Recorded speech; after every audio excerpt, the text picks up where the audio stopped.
하나님의 말씀 창세기 29장 1절에서 20절까지 말씀이 되겠습니다.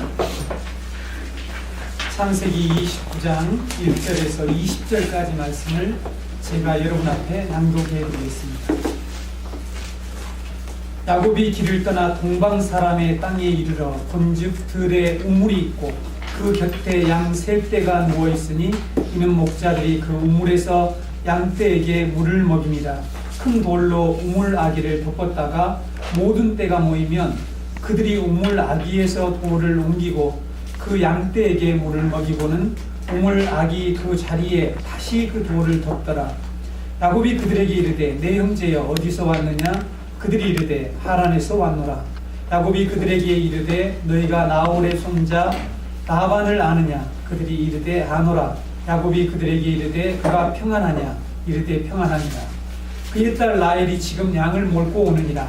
야곱이 이르되 해가 아직 높은즉 가축 모일 때가 아니니 양에게 물을 먹이고 가서 풀을 뜯게 하라. 그들이 이르되 우리가 그리하지 못하겠노라. 때가 다 모이고 목자들이 우물 아기에서 돌을 옮겨야 우리가 양에게 물을 먹이느니라. 야곱이 그들과 말하는 동안에 라헬이 그의 아버지의 양과 함께 오니 그가 그의 양들을 치고 있었기 때문이더라. 야곱이 그의 외삼촌 라반의 딸 라헬과 그의 외삼촌의 양을 보고 나아가 우물 아기에서 돌을 옮기고 외삼촌 라반의 양떼에게 물을 먹이고 그가 라헬에게 입맞추고 소리내어 울며 그에게 자기가 그의 아버지의 생질이요 리브가의 아들됨을 말하였더니 라헬이 달려가서 그 아버지에게 알림해 라반이 그의 생질 야곱의 소식을 듣고 달려와서 그를 영접하여 안고 입맞추며 자기 집으로 인도하여 드리니 야곱이 자기의 모든 일을 라반에게 말하매 라반이 이르되 너는 참으로 내 혈육이로다 하였더라. 야곱이 한 달을 그와 함께 거주하더니 라반이 야곱에게 이르되 내가 비록 내 생질이나 어찌 그저 내 일을 하겠느냐? 내 품삯을 어떻게 할지 내게 말하라.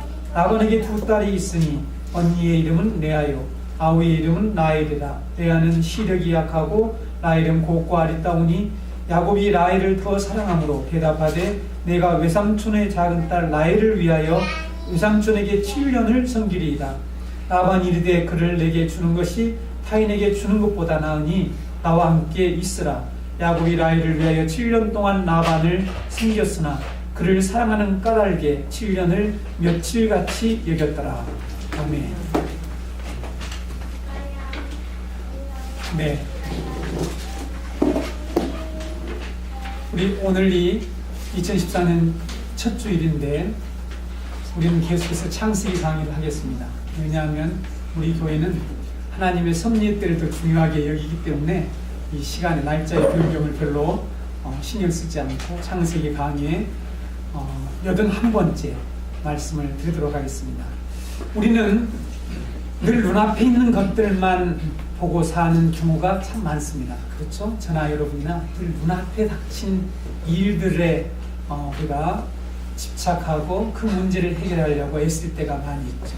그래서 우리는 이렇게 코앞에 닥친 일들을 헤매어서 근시안적인 존재로 살아가는 참으로 연약한 그런 인간의 모습을 가지고 있습니다.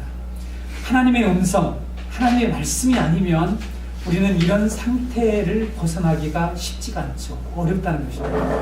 우리가 이제 더 이상 근시안적인 눈으로 살지 않고 좀 더 높이, 멀리, 그리고 영원한 세계까지 바라보려면 무엇이 필요할까요? 하나님의 말씀이 필요합니다. 하나님의 음성을 듣지 않으면 우리는 이 테두리에서, 이 굴레에서 근시안적으로 우리 눈앞에 있는 문제를 쫓아가며 거기서 고통당하고 힘들어하는 이 삶에서 좀처럼 벗어나기가 쉽지 않습니다. 이게 우리의 경험이죠.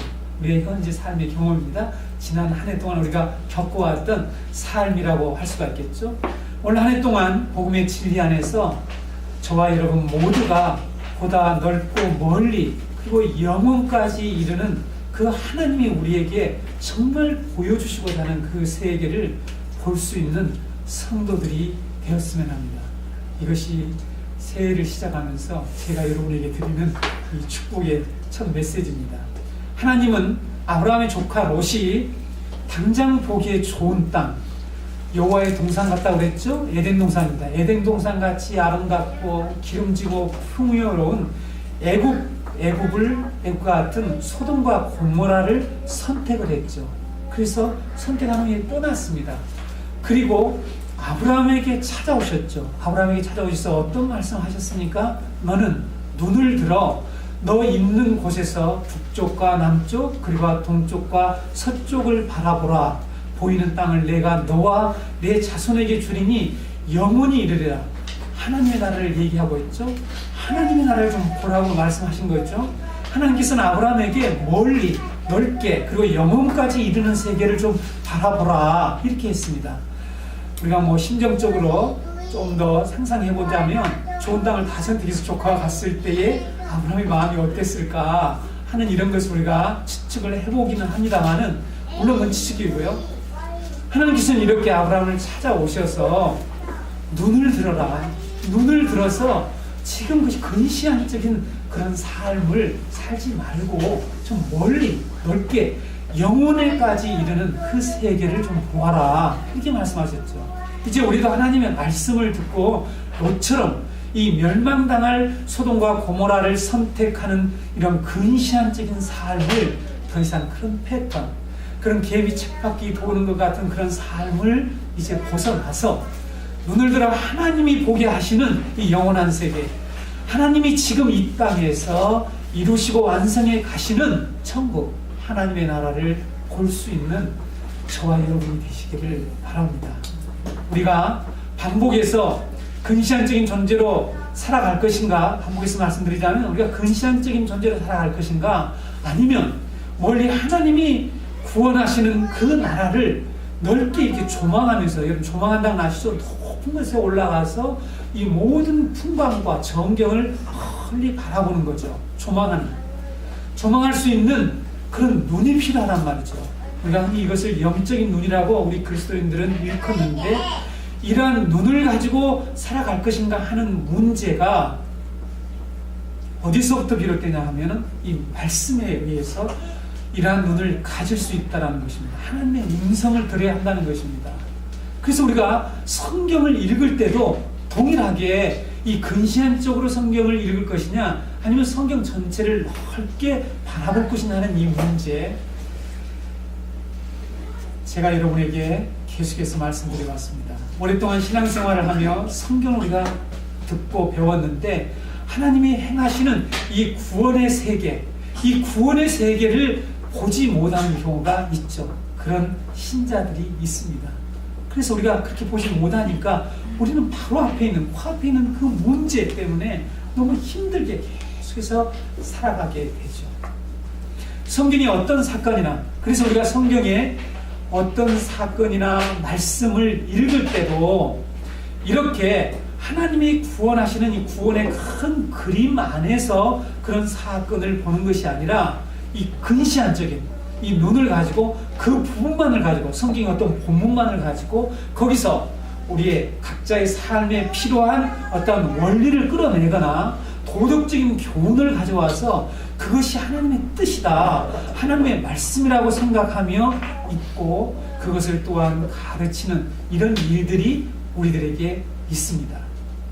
이제 우리 정은교회 성도들은 지금쯤 귀에 아주 못이 박힐 정도로 많이 들은 내용이죠.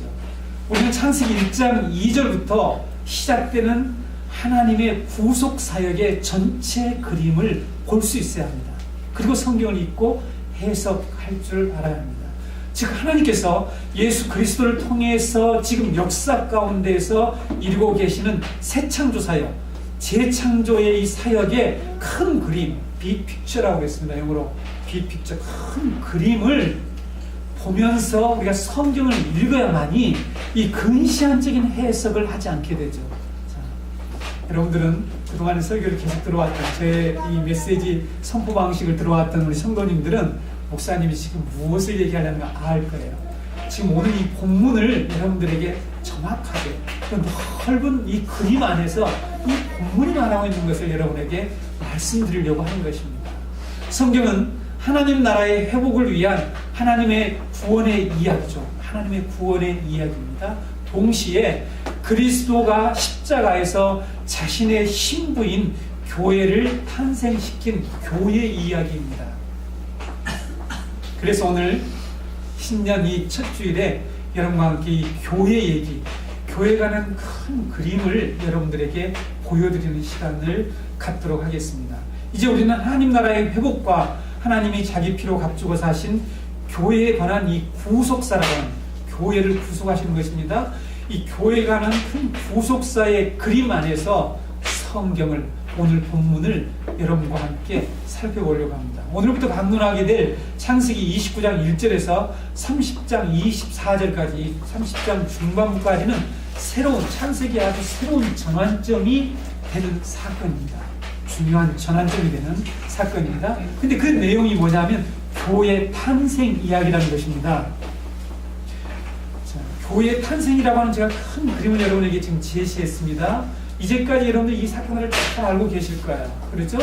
구체적으로 구약교회가 어떻게 탄생되었는지를 말씀하고 있습니다. 구체적으로는 이런 전체적인 그림을 모르고 우리가 오늘 이 창세기 29장에서 3장 중반까지의 이 본문 속으로 들어가게 되면 야곱이 두 아내를 위해서 왜 14년간이나 그런 고생을 해야 했으며, 그리고 12아들을 낳은 사건이 과연 무엇을 말하려고 하는가?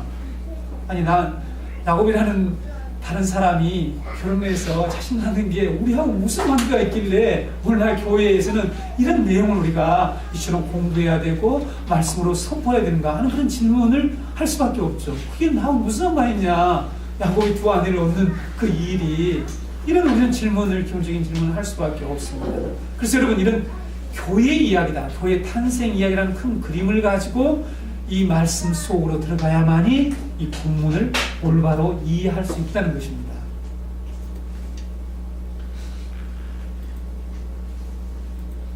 성경은 남자와 여자 이야기로 시작해서 남자와 여자 이야기로 끝을 맺습니다. 그리고 신부 이야기로 시작을 해서 신부 이야기로 끝을 맺어요. 다르게 얘기하면 결혼식으로 출발해서 결혼식으로 성경이 맞춰지고 있습니다. 맞죠? 네. 성경을 열심히 읽으신 분들은 이해가 잘 되실 거예요. 창세기 1장과 2장에서 시작한 이 여자 이야기가 또 신부 이야기, 그리고 결혼 이야기가 성경의 마지막 책인 요한계시록에 똑같이 등장합니다. 계시록 12장에 박해를 받는 여자 이야기가 그렇죠? 여러분, 해를 입은 여자 이야기, 이런 여자 이야기가 등장합니다. 그리고 19장에 가면은 혼인잔치, 이 결혼식 이야기가 등장을 해요. 21장에 가면은 어린 양의 신부 얘기가 나와요. 그렇죠? 세마포 옷을 입고 등장하는 신부 이야기, 드레스죠, 드레스. 신부가 입는 드레스를 입고 나오는 그런 얘기가 등장합니다. 이렇게 성경의 시작과 마지막에 여자 이야기, 신부 이야기, 결혼 이야기로 이처럼 시작해서 마치고 있다는 것을 우리는 성경을 통해서 알고 있습니다. 우리는 창세기 2장에서 최초로 교회의 탄생과 예수 그리스도와 교회가, 신부되는 교회가 어떤 관계인지를 정확히 배웠습니다. 다시 한번 여러분들에게 다르게 또 제가 설명을 해드리겠습니다. 창세기 2장은 아담 속에서 아담의 일부를 꺼내서 만든 것이 여자라고 말씀하고 있습니다.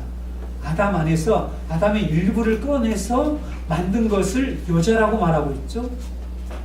이것이 바로 교회의 이야기라는 것을 제가 말씀드렸죠. 기억하십니까? 네. 처음에 듣지 못하신 분들은 오늘 잘 들으시면 지난 마지막 주일날 설교처럼 다시 성경을 총괄적으로 정말 이 구원의 큰 그림을 그리고, 여러분이 반드시 이 작업이 필요합니다. 오늘 여러분에게 제가 특별한 적용을 하고 우리가 무엇을 해야 하고 뭐 감동이 있을 수도 있지만 그런 감동을 끌어내는 그런 메시지가 아닐지라도 여러분이 오늘 이 말씀을 잘 듣게 되면 이 성경을 읽을 때에 하나님이 교회를 얼마나 사랑하시는지, 우리가 교회지 않습니까? 지금까지 여러분이 교회를 제대로 배우셨나요? 교회가 무엇이라고 정말 성경적으로 얼마나 바르게 이해하고 있습니까? 오늘 말씀을 듣게 되면 교회가 무엇인가, 하나님이 교회를 어떻게 이처럼 탄생시키셨는가 하는 것을 정확히 배울 수 있을 것입니다. 교회는 하나님께서 아담을 잠들게 하시고 옆구리에서 갈비뼈 하나를 치하셔서 하와를 만들었죠. 만든 그 과정을 통해서 교회가 탄생됩니다. 그때 이처럼 칼퇴 하나를 꺼내서 하와를 만들었을 때 아담은 하와를 가리켜서 내 뼈 중에 뼈요 살 중에 살이라. 여러분, 오늘 말씀에 우리말 성경에 너는 참으로 내 혈육이로다 라는 이 말이 내 뼈 중에 뼈요 살 중에 살이라 똑같습니다. 원문에 똑같은 표현인데 한국말에는 혈육으로 한문을 쫙 바꿔놓으니까 이 말과 이 말은 별개의 얘기구나, 그냥 우리가 흔히 골육 친척이라는 말을 하는구나, 이렇게 알아들 수가 있죠. 그렇죠? 지금 교회 얘기를 하고 있다는 것을 여러분들이 잘 아셔야 합니다. 하와는 아담의 몸의 일부라는 것입니다. 하와는 아담의 몸의 일부 옆구리에서 나왔죠. 아담을 해부해서 나온 존재입니다. 아담이 잠든 사이에 만드는 존재인데 성경은 잠자는 것을 죽었다라고 항상 표현하고 있습니다. 하와는 아담과 똑같은 생명을 가지고 있습니다. 그래서 아담은 하와의 생명의 근원이었고 존재의 기반입니다. 이것이 여러분, 이 부분이 바로 교회가 무엇인가, 교회는 무엇으로 사는가, 톨스토이가 인간은 무엇으로 사는가 하는 그런 책을 쓰듯이 교회는 과연 무엇으로 존재하며 무엇으로 세워져 가고 무엇으로 성장할 수 있는가 하는 것이 명확해야 합니다. 이것이 분명하려면 바로 이 최초의 교회 탄생 이야기부터 시작을 해서 이 교회 창세기에 나타나는 5가지 교회에 대한 그림을 우리가 잘 이해하고 있어야 합니다. 오늘 그 내용을 제가 여러분에게 말씀드릴 것입니다. 우리는 여기서 교회가 어떤 공동체인가를 분명히 배워야 한다는 것이죠. 교회의 생명은 건물의 크기나 사람의 숫자가 중요한 것이 아닙니다. 그 교회에 스타의 목사가 있느냐 하느냐, 거기에 교회의 생명이 있는 게 아니라는 거죠. 진정으로 예수 그리스도의 살아있는 그 생명이 그 교회 안에 있느냐 하는 이 문제입니다. 그런가 그렇지 않는가에 교회가 교회다운가 그렇지 않는 것을 우리는 판가름할 수 있다는 것입니다. 아담은 자기 몸의 일부인 하와를 뭐라고 불렀다고요? 여자라고 불렀습니다. 여자라고. 그렇죠? 그리고 그 여자를 신부로 삼아서 결혼을 했습니다. 이것이 바로 최초에 소개된 교회의 이야기라고 말씀드렸습니다. 창세기의 이 사건은 장차 예수 그리스도가 십자가에 달리셔서 창에 찔려서 그 옆구리에서 흘러나온 피와 물로 그의 신부인 교회가 탄생할 것을 미리 보여준 사건이라고 우리는 이미 배웠습니다. 그렇죠? 그래서 사도 바울은 사도행전 2장 28절에서 에베소 교회 장로들에게, 에베소 교회를 떠나면서 그 장로들에게 교회를 뭐라고 말씀했습니까? 하나님이 자기 피로 사신 교회다, 이런 말씀을 하셨죠. 여러분, 창세기 2장 24절에 이러므로 남자가 부모를 떠나 그의 아내와 합하여 둘이 한 몸을 이룰지로다 하는 말씀, 우리가 다시 되돌아가서 이 말씀을 다시 한번 살펴본다면 당시에 아담과 하와의 아버지가 있었습니까? 없었습니까? 네? 육신적으로 없었잖아요. 아담과 하와밖에 없는데 무슨 아버지를 떠나 아내와 연합하여 한 몸을 이루라, 이런 말씀은 논리적으로 맞지가 않는 그런 말씀이다 라는 것이 기억이 나시죠? 제가 지난번에 강론할 때 말씀드렸습니다. 자, 그래서 이 말씀은 바로 예수 그리스도가 하나님 아버지를 떠나서 세상에 오셔서 자기 몸의 일부라고 그랬습니다. 교회는 예수 그리스도의 몸의 일부라는 사실이에요. 그렇죠? 자기 몸의 일부로 교회를 만드실 것.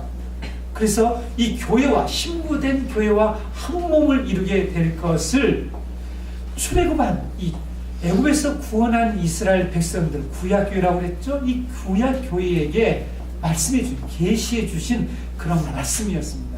그래서 우리는 교회를 뭐라고 그러니까 그리스도의 몸된 공동체라는 말을 씁니다. 여러분, 이 말씀을 창세기 이 최초의 교회 탄생 이야기서부터 출발해야만이 정확하게 이해를 할 수가 있습니다. 그래서 그리스도와 교회는 결코 분리할 수 없는 존재라는 것을 말씀하고 있는 거죠. 그렇죠?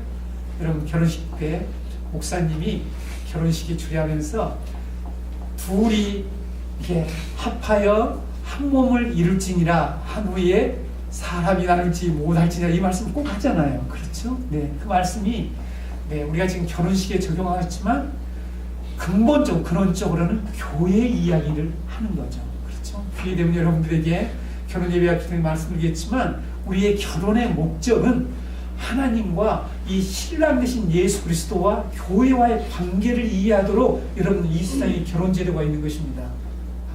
여러분 그걸 꼭 기억하셔야 합니다. 결혼 제도의 목적이 결혼의 목적이 뭔가 하면 하나님과 우리의 관계를 깨닫도록 하기 위해서, 이해하도록 하기 위해서 하나님이 만드신 제도예요. 그래서 좀 고통스러워도 그 고통을 잘 이겨내시기 바랍니다. 왜냐하면 고통스러울수록 우리는 하나님과 우리와 관계를 더 잘 이해할 수 있는 부분이 많거든요. 그렇죠? 나 같은 이런 존재, 이렇게 힘든 이런 나를 하나님이 힘으로, 예수 그리스도가 힘으로 맞이해서 나를 사랑해 주셨구나. 그래서 여러분 에베소서의 아내를 그리스도와 교회를 사랑같이 너희도 아내를 사랑하는 그 말씀은 뭐냐면 결혼 제도를 통해서 교회와 그리스도의 관계를 좀 깨달도록 했다는 것을 꼭 기억하시기 바랍니다. 그런데 여러분, 이런 방금 제가 여러분에게 말씀드린 창세기 2장에 기록된 이처럼 아담과 하와의 창조의 사건, 그래서 결혼의 사건이 어떻게 예수 그리스도가 십자가에서 교회를 탄생시킨 사건과 일치하는가? 이 해석은 제가 임의로 하는 것이 아니죠. 사도 바울이 에베소 교회에 가르친 내용입니다. 에베소 5장 31절 32절에 이렇게 기록되어 있습니다. 그러므로 사람이 부모를 떠나 그의 아내와 합하여 그 둘이 한 육체가 될지니 이 비밀이 크도다. 나는 그리스도와 교회에 대하여 말하노라. 여기 있지 않습니까? 그렇죠? 이 사건이 교회와 그리스도에 대한 것이다. 이 비밀이 엄청나게 크다. 이런 말씀을 지금 하고 있는 것입니다. 창세기 2장의 아담과 하와의 결혼 이야기는 바로 그리스도와 교회에 관한 이야기라는 것을 사도 바울이 에베소 교회에 강론했고 오늘 저는 여러분들에게 지금 선포하고 있는 것입니다. 아담이 그의 신부를 얻는 방법은 그리스도가 신부를 얻는 방법을 미리 보여주는 거죠. 아담이 신부를 이렇게 얻는 그 이 과정은 그리스도가 이 땅에 오셔서 교회를 탄생시키려는 과정을 우리에게 미리 보여주셨다는 것입니다. 예수 그리스도도 아담처럼 깊은 잠에 빠지셨습니다. 그렇죠? 죽으셨다는 것입니다. 그렇죠? 여러분, 우리가 서신서에 오게 되면 예수님께서도 나사로에게 그가 죽었느니라, 그가 잠자느니라, 죽었는데 그가 잠자고 있다는 그런 표현을 썼단 말이죠. 성경은 죽음을 잠으로 표현합니다. 왜냐하면 반드시 다 하나님께서 그들을 이렇게 깨어날 것이기 때문이죠. 영혼이 그대로 있지 않습니까? 지옥에 갈 사람도 깨어나서 지옥에 가서 살게 되는 거죠. 그래서 여러분, 이 잠과 죽음을 일치시키고 있는데 아담이 잠잔 것은 예수 그리스도가 십자가에서 죽으실 것을 말씀하고 있다는 것입니다. 하와는 아담의 영광이었습니다. 고린도전서 11장 7절에 여자는 남자의 영광이니라, 이런 말씀이 기록되어 있습니다. 여자는 뭐라고요? 남자의 영광이니라. 이것을 가지고 여러 가지 무슨 결혼하기 위해서 설명하고 이런 일들이 있을 수 있습니다만은 이 본래의 의미는 교회는 그리스도의 영광다라는 그런 말씀입니다. 예수님은 영광스러운 신부를 얻기 위해서 엄청난 대가를 치르셨다고 성경은 우리에게 말씀하고 있습니다. 예수 그리스도는 신부인 교회, 우리 여기 있는 우리를 신부로 삼으려고 결혼하기 위해서 엄청난 대가를 치루었습니다. 오늘 본문에서 야곱이 아내를 얻기 위해서 14년이라고 하는 엄청난 대가를 치르고 구약교회, 즉 12지파죠. 이스라엘의 집이라고 일컫는 이 12지파를 탄생시킨 것도 바로 예수 그리스도가 엄청난 대가를 치르고 교회인 우리를 탄생시킬 것을 지금 우리에게 계시해 준 사건이라는 것입니다. 그래서 이 사건 이렇게 해석해야지 다르게 교훈적으로 도덕적인 어떤 우리의 삶에 무슨 필요한 내용들을 가져와서 얘기하기 시작하면 이 본문의 의도와는 전혀 관계가 없는 그런 메시지를 우리가 들을 수 있게 되겠죠. 성경 전체는, 여러분 성경은 무엇입니까? 예수 그리스도의 십자가와 그의 신부인 교회, 즉 하나님의 백성의 공동체에 관한 말씀만 하고 있습니다. 다른 얘기를 하고 있지 않다는 거예요. 뭐 예수 최고의 경영자에서 뭐 예수 잘 믿으면 뭐 최고 경영자가 된다, 기업가가 된다, 뭐 이런 얘기를 우리는 현혹해서는, 이런 얘기를 들어서는 안 됩니다. 아셨죠? 네. 성경 그런 얘기를 하고 있지 않아요. 우리가 기업을 잘하는 방법, 우리가 처세를 잘하는 처세 방법, 뭐 저도 예전에 가르친 적이 있지만, 우리가 물론 우리가 세부적으로 들어가면 뭐 아주 넓게 적용을 하자면 그런 원리들이 나올 수 있지만, 뭐 친구 관계를 잘 맺는 방법, 뭐 이런 내용들이 뭐 혹간이 있을 수 있어요. 그래서 야곱과 요나단, 다윗과 요나단의 얘기를 통해서 그런 얘기를 하지만 성경은 그 얘기를 하려고 하는 게 아닙니다. 예수 그리스도의 이 십자가와 신부 이야기, 교회 이야기를 하고 있다는 거죠. 이 구원에 관한 얘기를 하고 있다는 것입니다. 이런 큰 그림을 가지고 성경을 봐야만이 우리가 곁길로 나가지 않고 잘못되게 성경을 오석하지 않게 된다는 사실입니다. 예수님께서 신부인 이 교회를 얻기 위해서 십자가에서 죽으셔야 했던 중요한 두 가지 이유가 있습니다. 잘 아시지만 제가 여러분에게 설명을 해드립니다. 여러분 이걸 잘 정립하셔야 합니다. 그래서 성경을 다시 보셔야 합니다. 그렇죠? 자, 첫째 이유란 말이죠. 예수 그리스도가 이 땅에 오셔서 자기의 신부, 이 교회를 탄생시키기 위해서, 그래서 그 신부와 결혼을 하기 위해서 치른 대가가 엄청나다고 그랬잖아요. 그 엄청난 대가가 뭐지? 십자가인데, 십자가를 지게 된 두 가지 중요한 이유. 첫 번째는 사랑하는 신부를 얻는 데 방해가 되는 모든 것들을 제거하기 위해서요. 자기가 너무너무 사랑하는 그 아내를, 신부를 얻기 위해서 자기의 이 관계, 결혼에 방해되고 이 결혼 생활에 방해되는 모든 것들을, 이 방해물을 제거하기 위해서 십자가를 지셨다는 사실입니다. 그게 무엇이죠? 예수님은 자신과 신부 사이를 영원히 갈라놓는 것이죠. 죄입니다. 죄. 이 죄를 멸망시키기 위해서, 이 죄를 제거하기 위해서 예수님은 십자가에 죽으셨죠. 그리고 여러 가지 종교적인 제도와 이런 어떤 속박을 통해서 계속해서 끊임없이 정죄하는, 신부를 정죄하는, 그래서 이 신부인 교회를 질식시키는 율법을 폐하기 위해서 예수님은 십자가를 예서 죽으셨습니다. 이것이 신부와의 관계를 방해하는 것들이란 말이죠. 그 다음에 예수님은 또 신부의 생명을 노리는 악한 마귀의 권세를 깨뜨리기 위해서 십자가에서 죽으셨습니다. 그리고 무엇 때문에 또 죽으셨을까요? 마지막으로 자신의 신부를 더럽힌 이 옛창조, 옛사람의 옷을 벗기고 당신의 영광스러운 신부가 입어야 할 드레스. 그럼 신부는 드레스를 입고 결혼식장에 입장하죠? 네, 그렇지 않습니까? 교회 신부가 입어야 할 드레스가 무엇입니까? 빛나고 깨끗한 세마포 옷이라고 계시록에서 말씀하고 있습니다. 그것이 바로 의의 옷입니다. 이 의의 드레스를 입혀주시기 위해서 예수님이 십자가에 못 박히셨죠. 계시록 19장 7절에서 8절의 말씀을 보게 되면, 우리가 즐거워하고 크게 기뻐하며 그에게 영광을 돌리세. 어린 양의 혼인 기약이 이르렀고 그의 아내가 자신을 준비하였으므로 그에게 빛나고 깨끗한 세마포 옷을 입도록 허락하셨으니 이 세마포 옷은 성도들의 옳은 행실이로다. 우리가 옳은 행실에 대해서 하나님 앞에 쓰는 게 아니죠. 우리가 옳다고 인정받은 것은 예수 그리스도가 십자가에서 못 박히셨기 때문에 우리가 의의 옷을 입게 된 거죠. 이 깨끗하고 빛난 세마포 옷을 입게 된 거죠. 이 드레스를, 이 결혼식장에 입장할 수 있는 드레스를 입게 되었습니다. 이것을 입혀주시려고 예수님이 십자가에서 이 엄청난 대가를 치르셨습니다.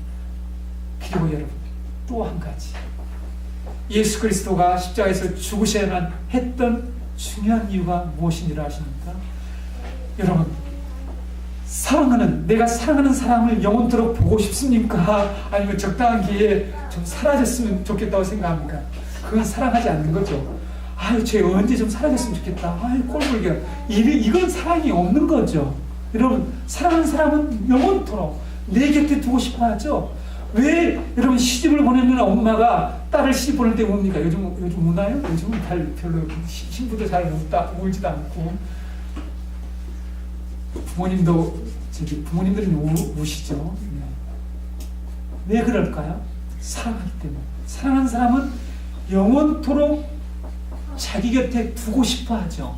맞습니까? 네. 예수 그리스도가 십자가에서 이 신부를 얻기 위해서, 교회죠. 이 교회와 결혼하기 위해서 십자가에서 엄청난 대가를 치르고 죽으셔야만 했던 이유는 사랑하는 신부인 교회를 영광스러운 신부가 되도록 할 뿐만 아니라 자기의 모든 사랑을 쏟아부을 신부가 절대로 죽음을 보지 않도록 하기 위해서 십자가에서 죽음을 멸망시키기 위해서 돌아가셨다는 사실입니다. 그래서 사망이 다시는 예수님과 신부의 교회를 갈라놓을 수 없다라고 예수님께서 말씀하신 거예요. 사람이 나눌 수 없다. 둘이 한 몸을 이룰지니라. 하나님이 이렇게 하신 것을 사람이 나눌 수 없다. 여러분, 그 뜻을 명확하게 알아야죠. 그렇죠? 결혼식에 우리에게 우리는 죽으면 흰머리가 팥뿌리가 될 듯 살더라고 아무리 축복해봤자 우리는 헤어지지 않습니까? 우리 인간의 이 결혼식에 해당하는 말씀이 아니고 이것은 하나님입니다. 지금 예수 그리스도와 바로 사랑하는 신부인 교회와의 관계를 말씀하고 있다는 사실입니다. 이렇게 여러분, 예수 그리스도는 당신의 영광스러운 신부인 교회가 태어나기 전에 그녀를 해칠 만한 교회죠. 우리입니다. 우리. 창세부터 예정에는 우리를 해칠 만한, 그래서 그분과의 관계를 해칠 만한 모든 방해물들을 전부 다 제거하셨다는 사실이에요. 얼마나 놀라운 복음입니까? 성도 여러분, 그리스도가 왜 십자가에 죽으셨는지를 이제 분명히 아셨죠. 그리고 그리스도의 신부인 우리가 어떤 존재인지, 그분이 우리를 얼마나 사랑하시는지, 우리가 얼마나 영광스러운 존재인지를 이 십자가 복음 안에서 바로 깨달고, 성경은 바로 이 신부 이야기, 교회 이야기가 중심을 이루고 있다는 사실이에요. 이 큰 그림을 가지고 성경을 보아야 하는데 우리 그동안에 그렇게 하지 못한 부분이 있죠. 이 말씀이 오늘 나의 이 코앞에 있는 이 현실적인 문제에 뭐라고 하는가, 그렇게 찾아가지고 그걸 잘못 적용해가지고 가보니까 아니라고. 저도 그날 한번 반발 받은 적이 있네요. 목사님, 제가 큐티를 하다가 잘못 적용을 했는데 목사님 말씀 듣고 적용을, 저는 항상 원리를 정확하게 끌어내서 그 원리 가지고 해라. 문자적인 적용을 하지 말아라. 오늘날 아래로 내려가라 했다고 해서 저 아래로 내려가 봤더니 아니더라. 이런 짓을 하지 말아라. 동쪽으로 하라 했더니 동쪽으로 갔더니 좁은 문을 하라 했더니 올해 그냥 그 대입에 그냥 가장 좁은 문을 딱 주는 거나 저는 탈락이야. 그렇게 성경을 적용하면 안 되죠. 그렇게 문자적으로 적용해서 나의 코앞에 있는 문제를 해결하려고 하는 성도들이 있습니까? 없습니까? 너무 많아요. 안타깝죠. 우리 여기에 있는 가람을 비롯한 모든 우리 어린, 오늘 제 말을 다 듣는 이 자리에 있는 우리 성도 여러분, 성경은 그렇게 있는 게 아니에요. 하나님이 이렇게 말씀하고 있는 큰 그림, 제가 얼마나 반복해서 우리가 퍼즐을 할 때에 큰 박스 위에 있는 먼저 큰 그림을 보면 퍼즐을 잘 맞출 수 있는데, 그냥 퍼즐 하나 조각만 가지고 흩어놓고 맞추려고 하면 어떻게 그게 맞춰집니까? 무슨 그림인지 이게 길인지 이게 고성, 이게 아름다운 성에 관한 그림인지를 모르는데 어떻게 맞출 수 있겠어요? 두 번째 이유요. 왜 예수 그리스도가 이 땅에 신부를 탄생시키기 위해서 그렇게 엄청난 대가를 치러야 하는지, 여러분들 이 말씀을 하는 순간에 지금 오늘 이 29장과 30장에 있는 내용으로 이렇게 전환하면서 들으셔야 합니다. 왜 야곱이 가서 그렇게 뼈 빠지게 7년간 일하고 또 7년간을 일을 해서 아내를 얻어야 하는가 하는 이런 내용들을 여러분들 잘 이해하실 수 있습니다. 두 번째 이유는 예수님은 자신 안에 있던 신부를 세상에 나오게 하기 위해서 십자가에 죽으셨습니다. 제가 반복해서 한 얘기지만 이것이 두 번째 이유인데, 자, 예수님이 십자가에서 죽으시고 부활하신 것은 그의 기쁨이 될 교회를 탄생시키기 위해서요. 그의 기쁨이 될 교회를. 네, 부모님은 막 안 돼, 걔하고는 안 돼 이렇게 하는데, 네, 아들은 자기가 사랑하는 그 애인과 결혼을 하려고 발버둥치는, 여러분, 그런 일들이 우리 가운데 있습니까 없습니까? 네, 경험이 없다고요? 네, 빨리 경험하시기 바랍니다. 우리 젊은이 여러분. 네. 자, 히브리서 기자는 히브리서 12장 2절에서 이런 말씀을 하고 있죠. 히브리서 12장 2절에 믿음의 주여 또 온전하게 하시는 이인 예수를 바라보자. 그는 그 앞에 있는 기쁨을 위하여 십자가를 참으사 부끄러움을 개의치 아니하시더니 하나님 보좌 우편에 앉으셨느니라. 여러분, 내가 사랑하는 어떤 애인이 있단 말이에요. 그렇죠? 나에게 너무 기쁨인데 반대를 하는 거야, 부모님이. 그렇죠? 야, 그 집안, 걔 뭐가 좋다고 결혼하려고 하냐, 이렇게 계속해서 수치를 주면서, 야, 우리 집안이 전체 수치다 이런데도 아들은 뭐라고 하냐면 나는 결혼한다, 죽어도 결혼한다, 이런 경우가 있죠. 우리가 많이 경험을 합니다. 여러분, 예수님이 죄인된 우리, 수치스러운 우리, 여러분 참지 못하시지 않습니까? 저도 그렇겠어요. 우리 아들이 정말 마음에 들지 않는 그런 어떠한 친구를 데리고 와서 결혼하겠다고 할 때에 부모니까 마음이 좀 아플 것 같아요. 저도 많이 각오하고 있습니다. 그런데 왜 이 세상에 일어나는 이런 일들을 우리들이 이렇게 겪고 있단 말이에요. 그래서 여러분, 이런 모든 삶의 과정에서 하나님은 지금 우리에게 지금 복음을 좀 깨닫게 하도록 그런 우리들에게 형편을 주세요. 근데 우리는 그걸 해결해달라고 그러죠? 해결해달라고 그러죠. 하나님, 해결해달라고, 우리 아들 좀 다르게 이런다, 이런 일들이 있단 말이죠. 여러분, 때는 우리가 그걸 겪을 수 있어요. 겪어야 할 수도 있습니다. 그걸 통해서 여러분, 하나님이, 예수 그리스도가 이 수치스러운 교회에 우리잖아요. 우리 죄인된 우리를 이처럼 어떻게 여겼다고요? 그 앞에 기쁨이래요. 기쁨으로 여기고 십자가를 참으셨대요. 부끄러움을 개의치 아니하셨대요. 그런 사람이다. 예수 그리스도는 그 앞에 있는 기쁨을 인해 십자가를 참으셨다. 그 앞에 있는 기쁨이란 두말할 필요 없이 신부예요. 신부. 교회입니다. 교회.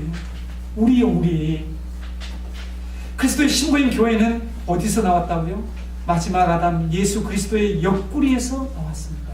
예수님이 십자가에 달리셨을 때의 로마 병정이 예수님의 옆구리를 참으로 찔른 사건을 우리는 잘 알고 있습니다. 역사적인 사실이죠. 첫 아담을 잠들게 하시고 옆구리를 통해서 갈뼈를 꺼내셨던 것처럼 예수 그리스도를 깊이 잠들게 하셔서 그의 사랑하는 신부를 인 교회를 탄생시키셨다는 거죠. 그리스도의 신부인 교회와 같은 존재는 이 세상에 없습니다. 여러분, 교회는 그리스도의 몸의 일부라는 사실을 기억해요. 우리가 그리스도의 몸된 공동체, 우리는 그 몸의 지체, 이런 얘기를 수도 없이 우리 교회에 오래 다니는 성도들이 들어서 이게 별로 와닿지가 않아요. 그렇죠. 제가 지난 연말부터 계속 제가 자주 사용하는 용어가 실감이 나지 않는 거야. 복음이 실감이 나지 않아요. 그렇죠? 내가 그 몸의 일부라는 거. 그럼 내 안에 그분의 생명이 와 있다는 거예요. 우리 공동체 안에, 이 그리스도인의 공동체인 교회, 신부 안에 그분의 생명이 동일하게 와 있다는 거죠. 우리는 뼈 중에 뼈요, 살 중에 살이라고 하는 엄청난 가치와 그 위치, 존재, 그 정체성, 이것을 우리들이 정말 교회론을 정확히 이해하게 되면 교회를 우리는 다시 보게 되는 것이죠. 교회는 이 세상에 하나밖에 없는 새로운 피조물이라고 성경은 우리에게 말씀하고 있죠. 잘 아시는 고린도후서 5장 17절에 누구든지 그리스도 안에 있으면 새로운 피조물이다. 이전 것은 지나갔으니 보라 새 것이 되었다. 라는 이 말씀, 여러분, 우리는 새로운 피조물입니다. 그렇죠? 이 세상에 단 하나밖에 없는 새로운 피조물이라는 사실입니다. 성도 여러분, 교회가 어떻게 탄생했으며 그리스도가 왜 십자가에 죽었는지를 이제 분명히 아시겠죠? 여러분, 이것을 분명히 여러분 이해하고 계셔야 합니다. 교회 영원전부터 그리스도 안에 감추어진 여자였습니다. 그리스도의 몸의 일부였습니다. 그리스도의 생명을 소유하고 있고 그래서 그리스도의 영광스러운 신부라는 사실입니다. 오늘날 우리가 실망스러운 교회의 모습을 보고 교회를 평가절하하거나 아예 교회를 다니지 않는 그러한 사람들이 지금 많이 늘어났습니다. 여러분, 예수님을 믿는데 교회를 다니지 않는 사람들을 일컬어서 무슨 성도라는지 요즘 신조어고요. 이것이 신조어로 정착이 돼서 지금 한국의 신학자들이 연구를 하고 있고 많은 글을 쓰고 있는데 그들의 이름이 뭔 줄 아세요? 가나안 성도예요. 가나안 성도. 이걸 뒤집어 보면 알아요. 안 나가 성도입니다. 아니 거기서 출발한 거예요.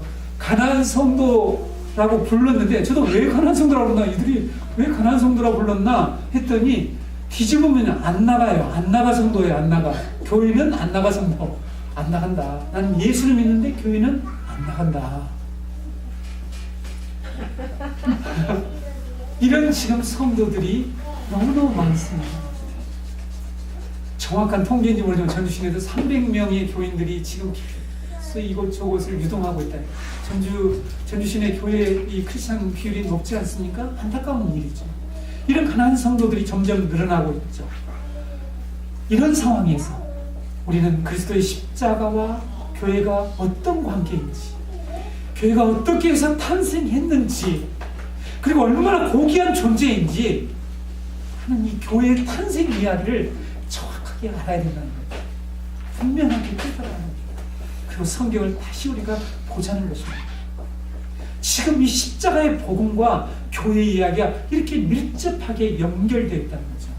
이렇게 여러분 성경에 등장하는 여자 이야기, 신부에 관한 이야기, 결혼에 관한 이야기는 모두 제가 시간상 전략을 하겠습니다. 여러분들이 상상해서 호세아 이야기를 할지 얘기들을 모두 하나님과 그의 백성과의 관계를, 그리고 그리스도와의 그 신부인, 그의 신부인 교회에 관한 이야기라는 것이죠. 이런 성경에 나타난 교회 이야기의 큰 그림을 먼저 이해해야 야곱의 결혼 이야기와 12 아들의 출생한 이야기가 무엇을 의미하는지를 알 수 있다는 것입니다. 이제 오늘 제가 여러분에게 창세기에 5명의 특별한 신부가 등장한 이야기를 하고 마치겠습니다. 이 전체 그림을 그려줘야죠. 정확히 여러분이 그려줘야만이 29장을 구체적으로 강론할 수 있으니까 조금 더 인내하시기 바랍니다. 네. 5명 모두는 그리스도의 신부의 그림자예요. 여러분, 창세기 5명의 여자, 여러분 누구를 말하는지 잘 들어보시기 바랍니다. 이 5명의 여자는 교회를 향한 다양한 교회를 향한 하나님의 다양한 그 사랑을 표현하고 있다는 것을 여러분이 알게 될 거예요.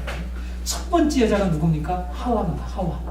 하와. 그녀는 타락하지 않았죠. 그래서 흠도 점도 없는, 수치스러움도 없는, 부끄러움이 없는 상태에 있었다고 얘기하고 있잖아요.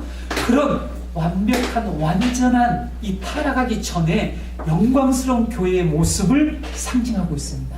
네, 간략하게 할게요. 두 번째 여자는 누굽니까? 아브라함의 아내 사라입니다.